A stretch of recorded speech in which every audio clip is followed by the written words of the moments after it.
पेड़ पीपल का है। तो ये पेड़ इनके बाद में हुआ कि पहले ही? अभी एक पता नहीं। प्राचीन हो गए ना, पहला होगा, बहुत पुराना बात का है। हाँ। बेल तोड़ लाई थी यहाँ पे, वहां से अब ये सौभाग्य मिल गया है। हाँ।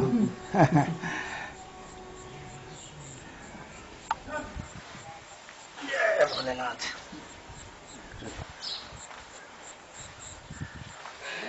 स्वयंभू हर जगह नहीं है, वो तो उनकी कृपा होती है।